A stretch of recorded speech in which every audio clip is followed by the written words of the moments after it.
queridos irmãos sacerdotes, Padre Luiz Carlos, o cura da nossa catedral, Padre José Raimundo, pároco da paróquia de Nossa Senhora do Líbano, em Carmo do Cajuru, queridas religiosas que estão conosco também nesta manhã, queridos irmãos leigos e leigas, vindos de muitas partes, membros das novas comunidades, sujeitos na igreja de muitas e belas tarefas, como nós podemos contemplar diante do altar, irmãos e irmãs, grandes e pequenos, já que nesta Eucaristia também nos encontramos semanalmente com as crianças aqui na Catedral. Estamos então hoje concluindo nesta liturgia dominical o nosso ano litúrgico. Esta é a última semana do nosso ano litúrgico. O próximo domingo já será domingo do Advento, que é o tempo que nos prepara para o Natal, o primeiro mistério de Cristo celebrado no calendário da Igreja. Então estamos concluindo este nosso ano celebrativo. Estamos mais uma vez colocando na Eucaristia esta última que celebramos no domingo, neste ano litúrgico, todo o nosso empenho, todo o nosso trabalho, tudo aquilo que nós demos conta de produzir ou de plantar, tudo aquilo que nós sofremos, tudo aquilo que alegrou o nosso coração, aqueles que ao longo deste ano entraram no mistério da morte e no mistério da vida eterna pela fé em Jesus Cristo.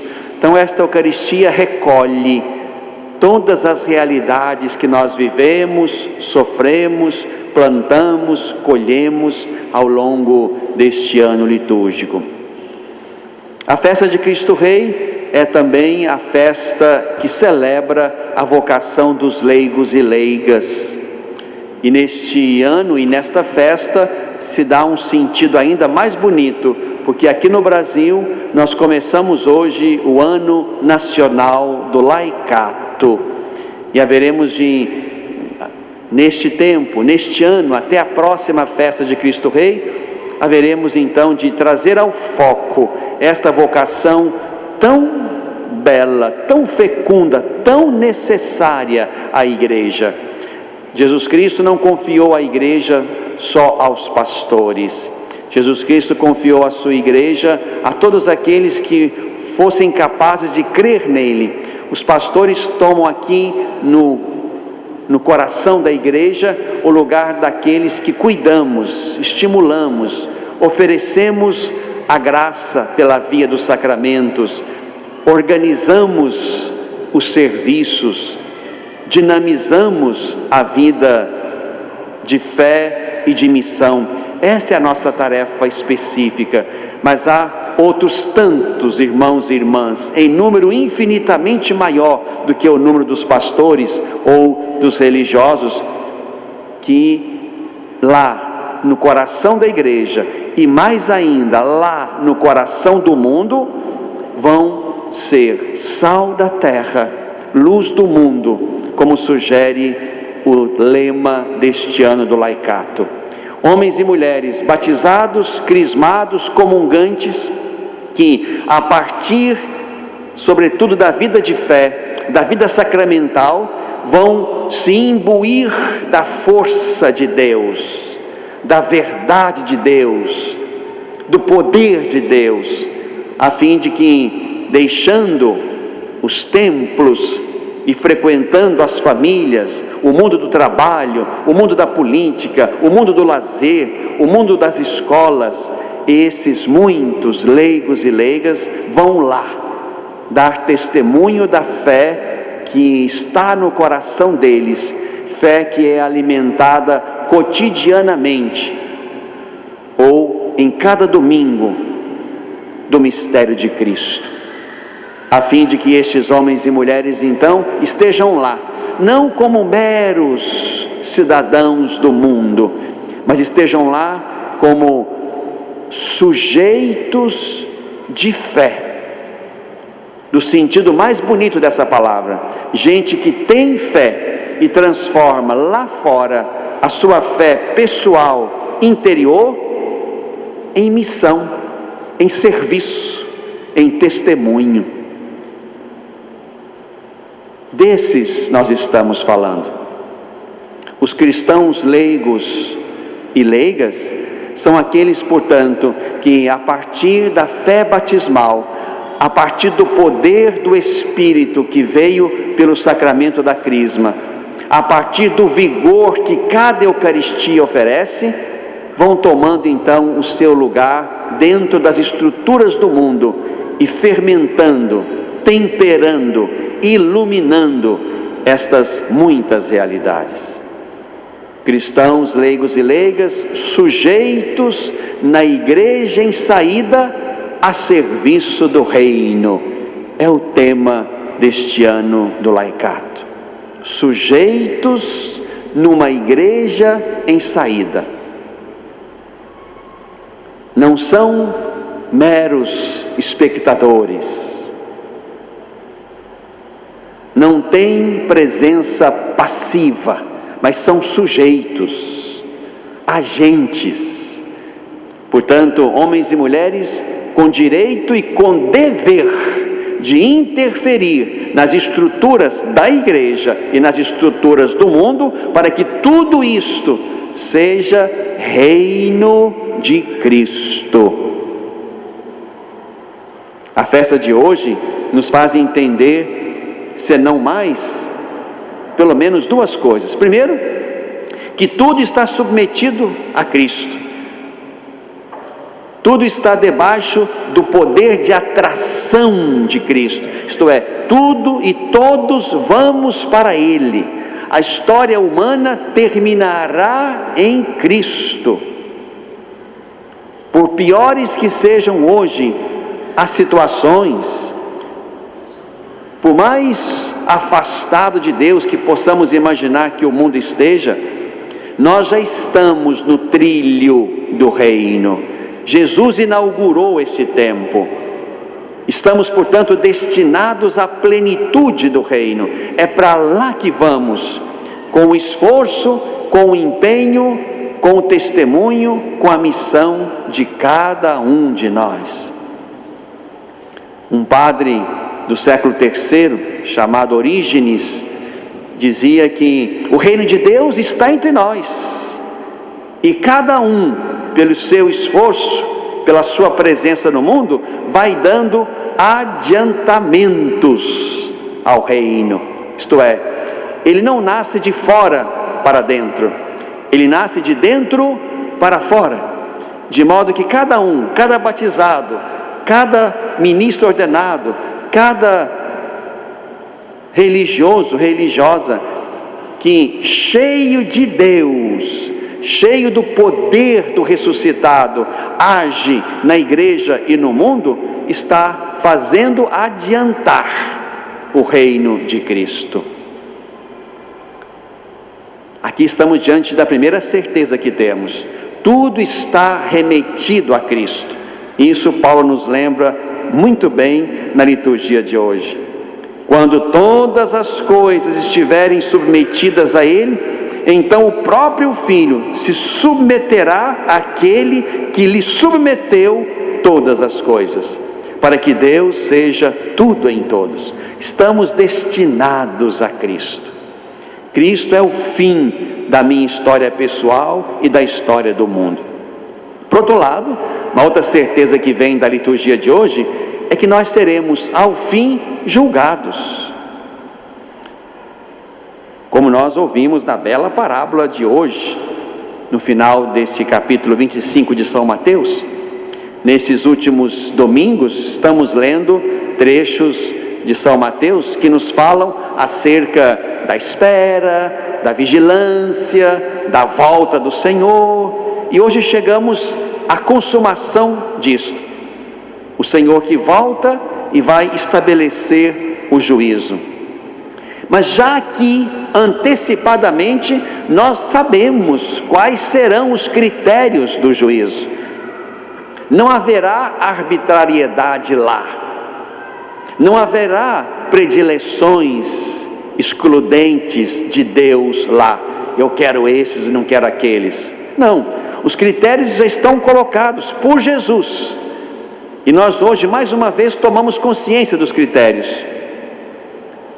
E o critério fundamental é este: seremos julgados pelo modo como nós afirmamos e fizemos crescer o reino, ou pelo modo como nós negamos e dificultamos o reino.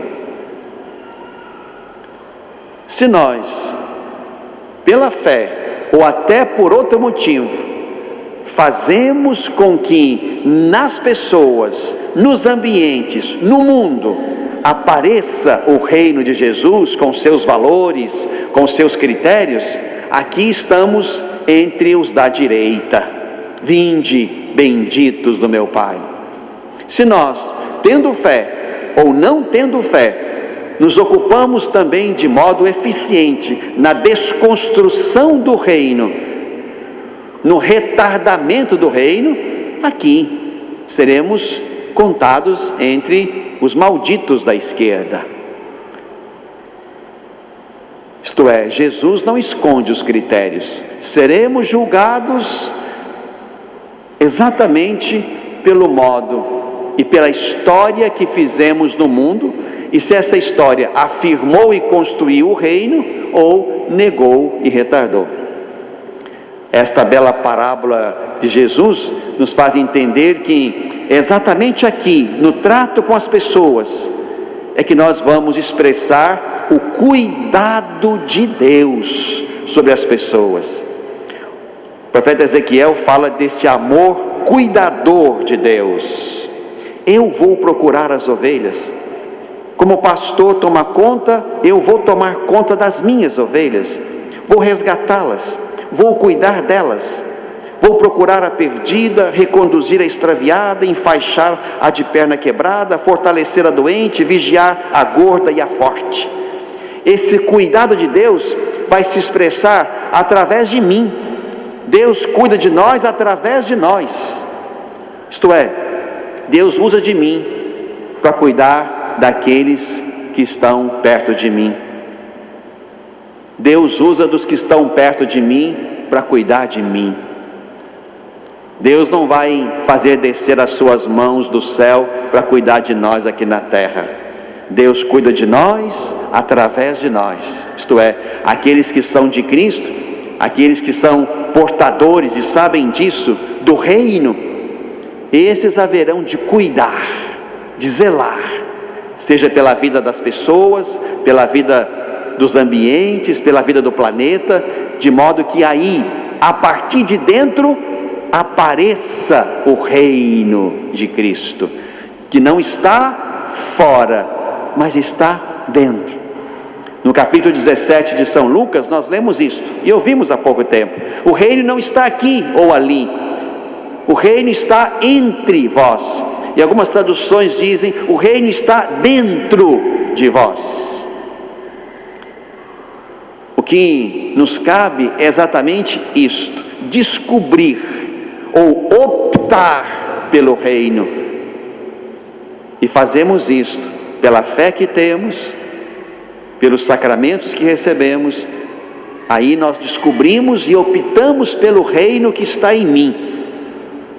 E trabalho para que esse reino aflore em mim, chegue aos outros, circule através das minhas habilidades, dos meus talentos, dos meus dons, esse reino circule entre nós e cresça entre nós. Esta é a minha tarefa, esta é a tarefa dos leigos e leigas. E como os leigos e leigas são muito mais abundantes do que o clero ou do que os religiosos, aqui podemos dizer, como diz o concílio, sem medo de errar, que há uma presença e uma esperança grande depositada sobre a missão dos leigos e leigas, que frequentam os ambientes nos quais nós não estamos, e que lá, ajudados e animados pelos pastores, iluminados e fortalecidos pelos sacramentos, esses leigos e leigas haverão de ser lá, no coração do mundo, sinais de Cristo, sinais do reino, homens e mulheres cheios de Deus, que haverão de cuidar e serem cuidados, a fim de que o reino vá se adiantando continuamente no meio de nós, como dizia Orígenes. Por isso, irmãos e irmãs, quero aqui expressar em nome da nossa igreja de Divinópolis a nossa imensa gratidão pelos leigos e leigas que fizeram história entre nós. Nossa diocese está para começar no próximo mês de julho o seu ano jubilar. A diocese foi criada em julho de 58 e instalada em maio de 59.